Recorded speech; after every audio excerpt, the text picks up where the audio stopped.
Olá, pessoal. Sejam bem-vindos mais uma vez. Meu nome é Breno San Vicente Vieira, eu sou professor de Psicologia na PUC-Rio e na aula de hoje eu vou falar sobre prática quantitativa, e, em especial o assunto de hoje é análises inferenciais.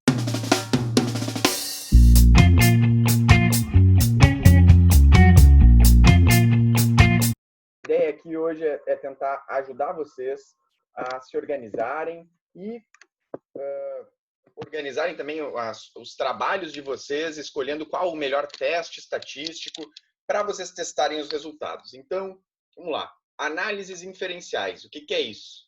Análises inferenciais são aquelas análises que a gente vai fazer, que são realizadas com uma determinada amostra para criar inferências de um determinado fenômeno. Em outras palavras, isso quer dizer que são as análises que testam a hipótese do estudo de vocês. Então, vocês estão lá fazendo o trabalho e eu quero testar para ver se, de fato, o número de amigos ele mudou em função do uso da internet, ou se a autoestima das pessoas ela é diferente em função do uso de Facebook, Instagram, ou ainda se durante a quarentena as pessoas começaram a usar mais ou menos substâncias. Enfim, independente do tipo de estudo, a gente vai querer testar uma hipótese. Tá? Todos vocês, ninguém aqui está fazendo um estudo descritivo, todo mundo quer testar uma hipótese. E as análises inferenciais são aquelas análises que a gente vai usar para poder fazer testar as nossas hipóteses. Então, claro que para a gente fazer as análises existem alguns testes. Tá? Teste é o método estatístico que eu vou usar. Eu vou resumir aqui para vocês, vou dividir em 3, mas é claro, existe uma infinidade aqui na nossa disciplina, a gente vai fazer aqueles testes mais simples, mais básicos, afinal a gente está começando a aprender. E uma vez que vocês dominarem esses primeiros, provavelmente, quando no futuro vocês quiserem se aventurar com outros, vai ser mais simples, vocês vão ter mais facilidade também de usar outros métodos, outros testes, vão entender qual é a lógica deles. Em geral, eu dividi em 3 tipos, tá? De estudos que eu acho que são os estudos que a gente tem aqui na nossa disciplina. Tem aqueles estudos de comparação de grupos, que a gente vai criar tipo esse tipo de gráfico aí, então a gente vai pegar um grupo e comparar com o outro e ver quem tem mais, quem tem menos, se eles têm diferença ou não. Em geral, na disciplina todo mundo aqui vai ter 2 grupos só. Poderia ter mais, tá? A única premissa mínima é que tem que ter grupos, ou seja, informações têm que ser divididas em variáveis nominais, né, ou categóricas, enfim, e tem que ter uma medida para comparar os grupos. Os testes mais famosos, o mais simples seria o teste T, a ANOVA, a Mann-Whitney e a ANCOVA, que é a análise de covariância, já seria um pouquinho mais sofisticado. Tá? Vou falar um pouquinho mais na sequência. Mas nem todo mundo vai testar a sua hipótese através de uma comparação de grupos. A gente também pode fazer o que a gente chama de comparação de medidas repetidas, que é quando, na verdade, eu tenho um grupo só, mas eu quero testar ele antes e depois de alguma coisa, ou em momentos distintos. Tá? E ele vai nos gerar esses gráficos aqui de linha de tempo. Então, antes era assim, depois ficou assim, ou com o uso de determinada coisa era assim, sem o uso ficou de outra forma. Também a gente pode ter 2, 3, 10, 20, 60 pontos. Tá? Quase todos eles existe um teste chamado teste de medidas repetidas, que é, em geral, o que a gente vai usar, mas dá também para fazer adaptações com teste T ou com a Mann-Whitney, se for o caso. Mas existe ainda aqueles grupos, aqueles trabalhos, aqueles estudos que não necessariamente vão ter um grupo ou não querem testar algo nominal, né, ou tempo 1, tempo 2. Mas sim querem ver se 2 medidas contínuas, uma prediz a outra, uma se associa com a outra, do tipo, quanto mais uma, menos a outra, né? Seria o que a gente chama de uma associação ou uma relação negativa, como nesse gráfico à esquerda desses 2 pequenininhos, ou se quanto mais uma aumenta ou diminui, né, elas andam na mesma direção. Então, seria esse gráfico à direita daí aqui, que a gente tem, enquanto um eixo vai subindo, o outro vai subindo também. O teste mais simples seria a correlação, tá? Mas também existem as regressões. Aí eu vou falar um pouquinho mais no final. São algumas análises um pouco mais robustas, mais sofisticadas, para também a gente tentar ter um pouco mais certeza, eventualmente, dos resultados. Vou começar falando da comparação de grupos, tá? O que é importante? Eu quero fazer um estudo que compara dois grupos ou mais, mas aqui em geral todo mundo vai fazer com dois grupos. Primeira coisa, é necessário que eu tenha os grupos. Tá? São variáveis nominais, então tratamento X, tratamento W, pessoas obesas e pessoas não obesas, quem tem depressão, quem não tem, homem, mulher, enfim, tem que ser medidas nominais. E eles devem ser comparados, ou seja, eu quero comparar esses dois grupos sobre uma variável contínua. Ou seja, vou pegar uma média, um score, um número e quero comparar os dois grupos para ver se eles se comportam de uma maneira diferente. A gente vai ver aqui, então, as análises mais simples, que é para quando a gente tem dois grupos. Vou usar um exemplo, tá? Para cada um dos tipos de análises, eu criei um exemplo aqui da minha cabeça, os resultados eles são fictícios, só para ilustrar para vocês. Então, por exemplo, quero saber se pessoas que fazem exercícios pela manhã, elas são mais regulares na prática do exercício do que pessoas que fazem em outros horários.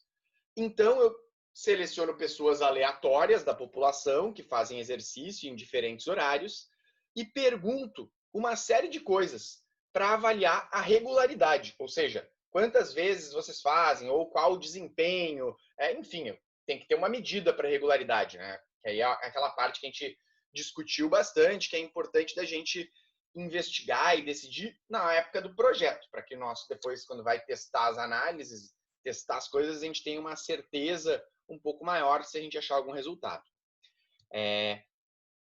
Então, seleciono essas pessoas e faço perguntas que vão avaliar essa regularidade.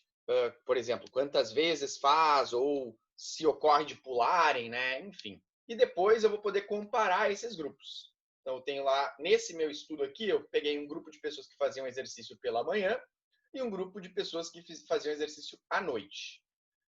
O que eu fiz? Vou comparar os grupos. Eu primeiro perguntei para eles lá questões sobre horas de treino. Quantas horas cada um dos grupos treinava? Aí fui lá e vi, nesse caso aqui, quem treinava à noite treinava mais horas do que quem treinava de manhã. Ou seja, né, a princípio vai numa direção aí. Mas também perguntei o desempenho lá. Eu peguei uma medida de, sei lá, quanto que a pessoa queima de calorias ou se é quilômetros corridos, enfim. E vi que o grupo que treina de manhã ele é melhor. Ou ainda peguei a frequência de dias, quantos dias, e vi que não tinha diferença. Tá? Claro, o ideal era escolher uma medida que sintetize tudo. Aqui eu dei exemplos distintos só para mostrar a comparação dos grupos. Que todas esses exemplos aqui que eu dei são medidas contínuas, tá? Não pode ser só faz exercício ou não faz. Que aí eu vou ter que usar um outro teste que eu não vou mencionar aqui, mas que seria o teste Q quadrado. Todas essas medidas aqui são numéricas e eu estou comparando entre os dois grupos. Aqui, tranquilo. Importante de mencionar para vocês o seguinte: quando temos dois grupos e queremos comparar uma medida contínua entre eles, nossa primeira e mais simples alternativa é o teste T-Student, ou teste T, como eu vou me referir ao longo da aula. O teste T é um método para comparar a média dos grupos, para ver se, olha, eu treino 10 horas por semana. Se o teste estiver certo, isso vai permitir que alguém diga, 10 horas, então tu provavelmente não treina de manhã. Tá? Porque tu treina um número de horas que é incomum para pessoas que treinam de manhã. Essa seria a lógica, tá? Obviamente, esse meu exemplo não deve ter resultado significativo. O teste T, então, ele tenta comparar duas médias para ver se o grupo, aqui, por exemplo, que treina de manhã, se comporta diferente do grupo que treina à noite. Então, se alguém disser, eu treino 45 horas, é quase certo que a gente vai dizer, é porque tu está treinando à noite. Ou se alguém, eu quero treinar mais. Ou eu quero treinar regular, mas eu não quero treinar tantas horas. Então vamos ter, o ideal é de manhã. Enfim, aqui a gente teria que usar, dependendo da medida que a gente usasse. Mas tenta comparar as médias, tá? Algo interessante e importante, na verdade, é o seguinte. A proposta do teste T é comparar as médias dos grupos, de forma que, se eu tenho um resultado significativo, permitiria dizer que ser de um dos grupos faz com que a média se comporte de determinada forma. Então, eu treinar de noite faz, nesse exemplo, que eu treine por mais horas do que pessoas que treinam pela manhã. Tá? Algo importante sobre o teste T. Para usar o teste T, é preciso que eu tenha algumas premissas. A primeira é ter 2 grupos. A segunda é uma medida contínua. Ok? Mas tem mais. Para usar o teste T, a distribuição dessa medida contínua ela precisa ser normal ou paramétrica, que é outra palavra que a gente usa. Porque, caso contrário, a média não é uma boa medida para representar o grupo. Como assim? Eu quero comparar 2 grupos e eu vou comparar esses 2 grupos quanto à média. Tá, mas a média ela não representa a forma como os dados se comportam. Tá, então a média não é uma boa coisa para comparar, tá? Eu vou ter que usar uma outra medida, uma outra forma de medir, no caso. Por isso, a gente, antes de fazer o teste T, tem que testar para ver se a distribuição ela é normal ou paramétrica, que é o outro nome para o normal. Isso é quando os dados eles se distribuem homogeneamente em torno da média. Como naquele sino invertido que vocês devem ter visto em outras disciplinas, a média está aqui e, em geral, a gente tem uma distribuição homogênea. Tá? A média está aqui, ela é onde mais gente se concentra. A maior parte das pessoas daqui, elas estão no 73, 70, por aí, 73,9, alguma coisa assim. E a distribuição ela vai diminuindo até lá os 2 extremos. Tá? Ela é homogênea. Claro que ela não precisa ser tão bonitinha, assim, sempre sendo o mesmo formato. Todos esses exemplos aqui, ó, todos eles, a distribuição está normal. Por quê? Porque tem uma média e tem gente homogeneamente para os 2 lados. No nosso programinha lá no JASP, na maior parte dos softwares estatísticos, a gente pode só botar testar a normalidade. E ele já vai dizer se existe ou não.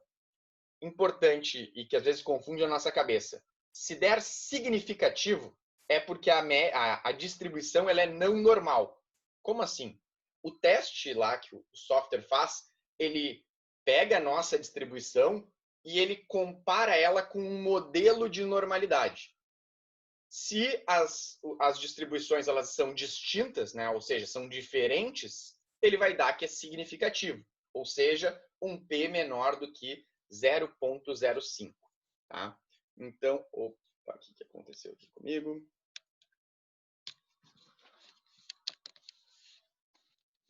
Então, vamos lá. Mas, e se a distribuição não for normal? O que a gente faz, então?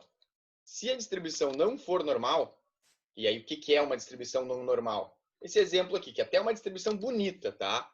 Mas a gente tem aqui, ó, a média deve estar por aqui, mas, na verdade, a gente tem um monte de gente que se distribui longamente aqui, enquanto a maior parte das pessoas responde só nesse comecinho. Tá? Então, essa distribuição é não normal. Assim, aqui está a média e a distribuição é não homogênea ao redor da média. Tem vários que vão para a direita e bem espalhados, né? Então, enquanto na esquerda a gente tem vários empilhados, espremidos, ou seja, variando bem pouco. Se for não paramétrica, a gente usa um outro teste de comparação de grupos. Esse teste ele usa um método um pouquinho diferente, tá? Ele cria tipo uma ordem entre todo mundo e ele compara os grupos para ver se os rankings, né, a proporção de gente para um lado ou para o outro desse ranking, as posições, se elas são diferentes entre os grupos. A lógica toda aqui não é tão importante quanto vocês usarem ele ali. O nome dele é Mann-Whitney, tá? Geralmente é só marcar uma opção lá no nosso programinha. Ok, comparação de grupos, vencemos. Escolhemos o teste, ou o teste T ou a Mann-Whitney, né? Para esses mais básicos. Mas se eu quero usar um teste de medidas repetidas, que é quando eu quero comparar um mesmo grupo, tá? Então eu tenho só um grupo, e eu quero comparar ele com ele mesmo. por exemplo, ele no verão e ele no inverno. Ele antes da quarentena, ele depois da quarentena. Ele antes de tomar um determinado, beber álcool, ele depois de beber álcool. Quero comparar, ou, né, estou falando aqui de 2 pontos só, mas pode ter vários. Quando a gente quer comparar um grupo com ele mesmo, mas em momentos distintos. Ou seja, a gente vai testar a mesma coisa em mais de um momento. E é bem importante que a gente sempre teste a mesma coisa com a mesma medida.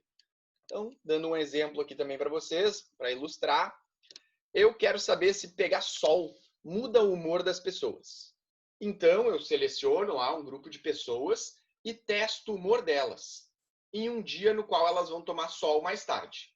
Mas eu testo antes delas irem. Durante o dia, eu até posso ir lá e testar mais uma vez. Durante lá o banho de sol delas, chegar na praia e testar. Tem que ser a mesma medida. E no fim do dia, testo mais uma vez. Ou poderia testar só 2 vezes, ou mais vezes, tanto faz.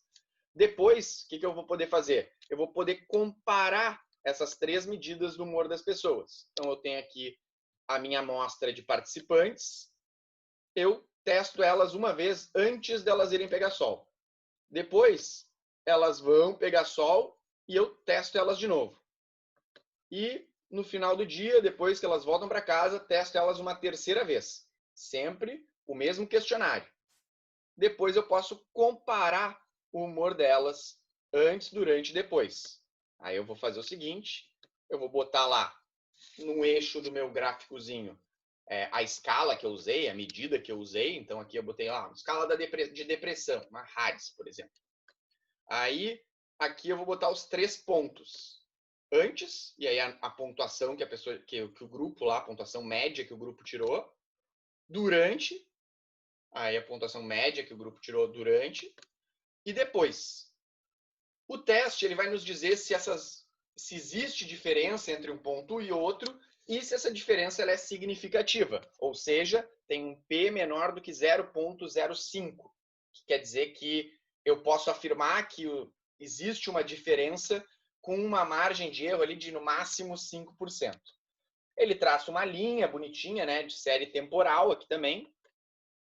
E se fosse significativo, permitiria concluir que tomar sol parece melhorar o humor após o banho de sol, mas não durante o banho de sol. Não é estar lá sob o sol que faz o meu humor melhorar, mas sim tomei sol hoje. Quando eu volto para casa, ao longo, né, das próximas horas, o meu humor está bem.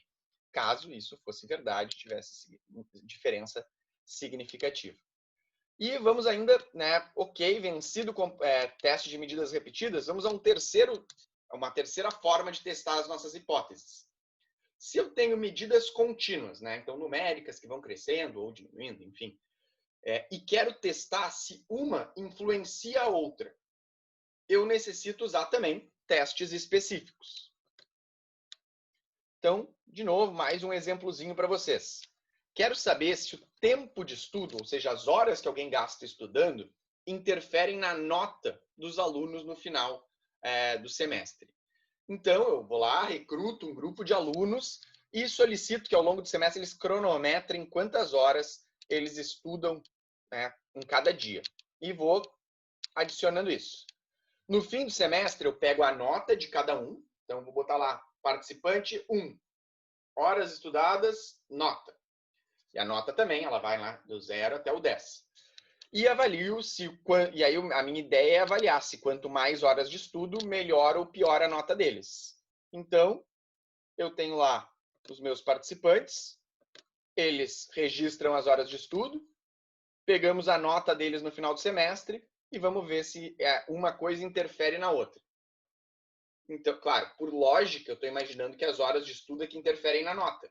Mas esse é um grande parte da ciência. Não tem como ter 100% de certeza, mas a gente vai falar disso mais tarde.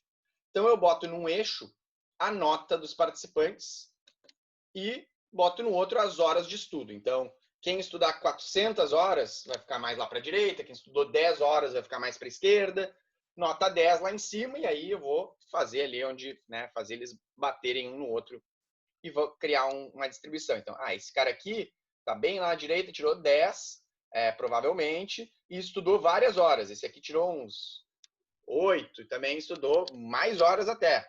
Esse cara, tem um cara aqui que estudou, que tirou uma nota boa, um 9 provavelmente, e estudou, sei lá, 20 horas. Vão ter pessoas que vão se comportar como outliers, ou seja, fora do esperado. O teste que a gente faz, né, ele calcula se há uma associação entre as variáveis, ou seja, se existe uma tendência delas andarem numa direção parecida. E se isso é uma associação. Em caso de existir, de ser significativo, né, nesse exemplo, quanto mais horas de estudo, quanto mais horas forem estudadas, mais alta a nota da pessoa. Isso é uma tendência. Isso costuma ser assim de uma maneira geral. Podem ter pessoas que essas variáveis vão se comportar de maneira diferente. E também não posso excluir que teve um cara ali que tirou 9 e estudou poucas horas. Ok, mas será que se ele tivesse estudado mais horas ele não tinha tirado 10? É o que aparentemente os dados indicariam. Se eu tenho medidas contínuas, né, então eu tenho que escolher esses testes específicos, como eu já falei. Então, só um comentário importante aqui. Queria também acrescentar que o teste mais simples para a gente testar essa associação se chama correlação. Vocês já devem ter ouvido falar. Existem dois tipos de correlação, tá? Dois testes mais famosos para a gente usar. Tem a correlação de Pearson e a correlação de Spearman. Elas são bem parecidas. A única diferença, e o que vai fazer vocês escolherem um ou outro, é se a distribuição dos dados ela é normal ou não. Se a distribuição for normal, a gente usa a correlação de Pearson. E se os dados eles não forem normais, a gente usa a correlação de Spearman. Tá? A gente vai também ter que testar, então, antes a normalidade, a exemplo lá do que a gente faz na comparação de grupos. E, então, a gente vai escolher qual dos dois métodos a gente vai usar para correlacionar os nossos dados. Mas, e se existem outras variáveis que podem influenciar os resultados? Eu estou testando aqui possíveis hipóteses, mas e se existem variáveis intervenientes que podem explicar mais, né, ou que podem fazer com que a minha conclusão ela esteja um pouco enviesada? A gente fala isso, existem testes para controlar vieses ou controlar aquelas variáveis intervenientes, tá? Por exemplo, então, se os grupos do estudo sobre a hora do exercício tivessem pesos diferentes, um grupo fosse, né, pesasse mais do que o outro, ou se um grupo fosse atleta e o outro não, tivesse mais atletas, talvez a diferença nas horas de prática ela não fosse em função da hora do dia, mas sim em função da relação que as pessoas têm com o esporte ou não. Ou ainda, num outro estudo, será que era o sol mesmo que fazia o humor das pessoas melhorarem? Ou era apenas a hora do dia? De noite as pessoas estão com humor, né, melhor do que em outros momentos. Não sei, teria que ver e que avaliar isso também. Ou ainda, eram as horas de estudo ou o conhecimento prévio. De repente, aquelas pessoas que estudam mais é porque, na verdade, elas estudaram mais outras coisas também. E aí elas já sabem mais do conteúdo. Sim, existem aqui esses possíveis vieses e eu não controlei eles. Seja porque eu não tinha condições estatísticas, porque eu não avaliei, ou porque eu não pude por algum outro motivo. Tá? Na disciplina, em geral, vocês vão acabar parando ali nessa primeira parte. Mas é importante que vocês saibam. Existem análises mais robustas, como a análise de covariância para comparar os grupos.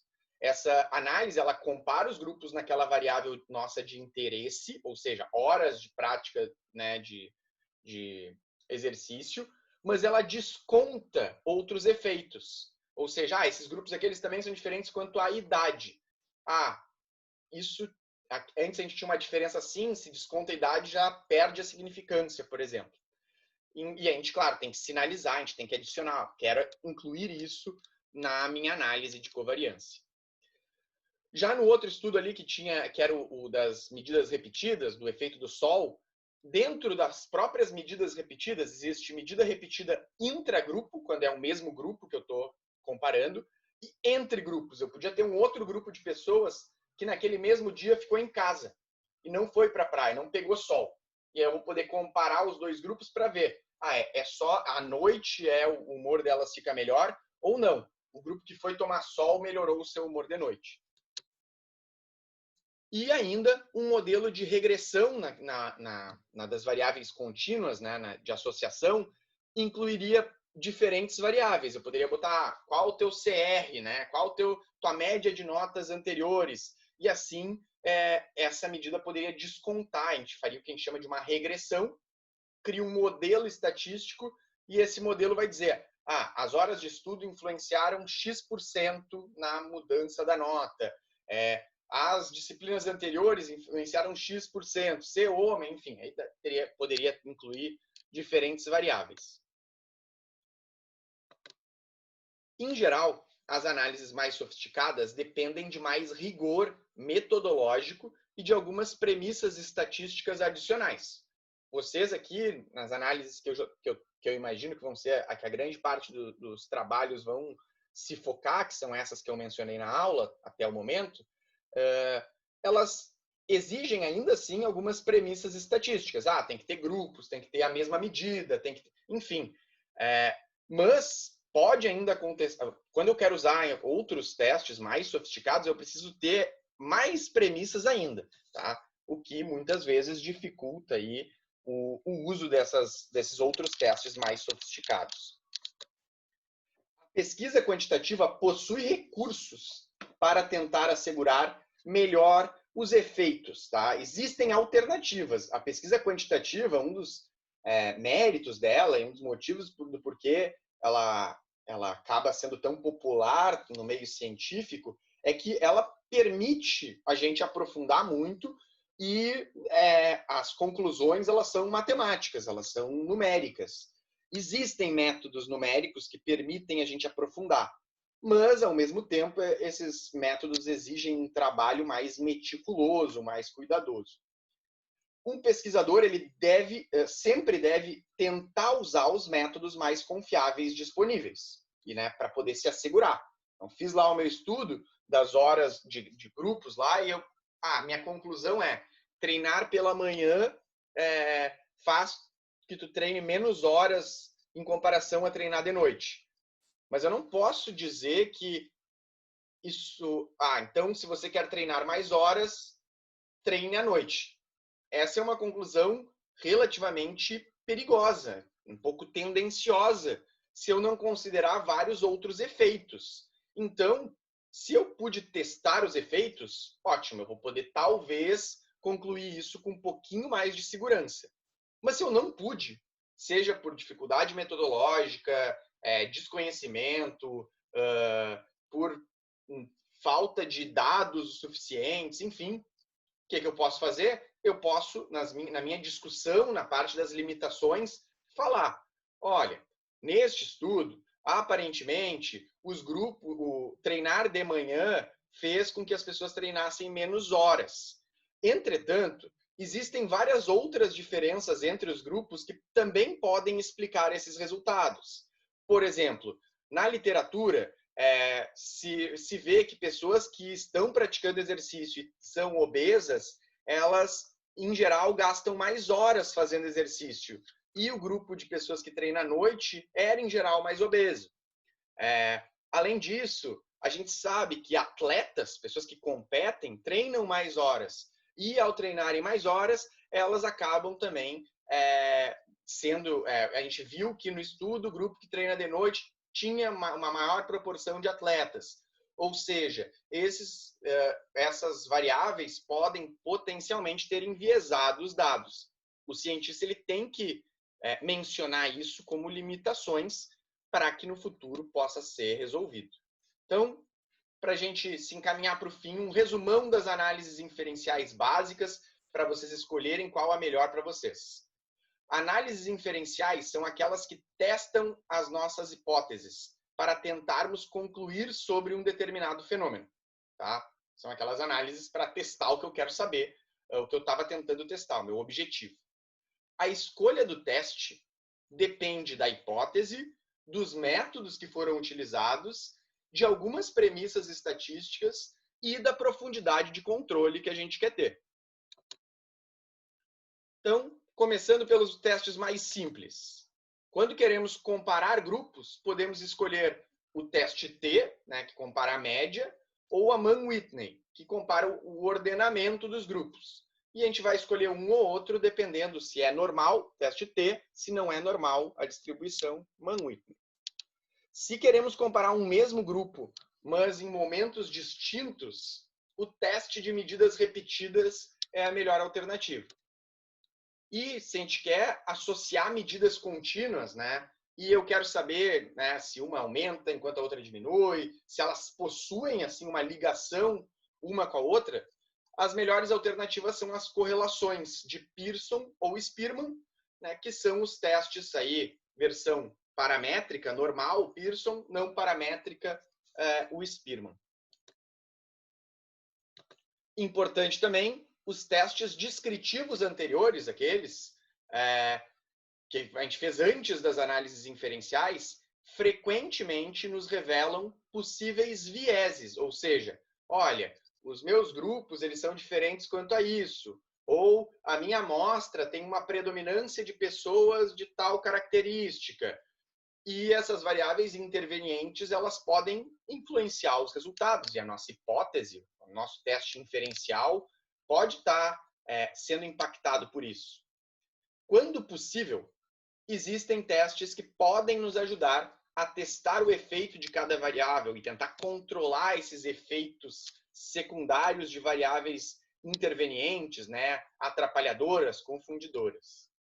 Quando não for possível controlar os efeitos, é importante mencionar, porque no futuro um outro cientista pode tentar cuidar disso, que a gente sinalizou como uma limitação nos nossos trabalhos. O que eu tinha para falar para vocês sobre as análises inferenciais, as análises que a gente vai usar para testar as nossas hipóteses, era isso. Espero que vocês tenham gostado, tenham aproveitado, tenham absorvido o conteúdo. Eu fico por aqui, aguardando o contato de vocês para a gente dar sequência e começar a responder, então, as perguntas de pesquisa.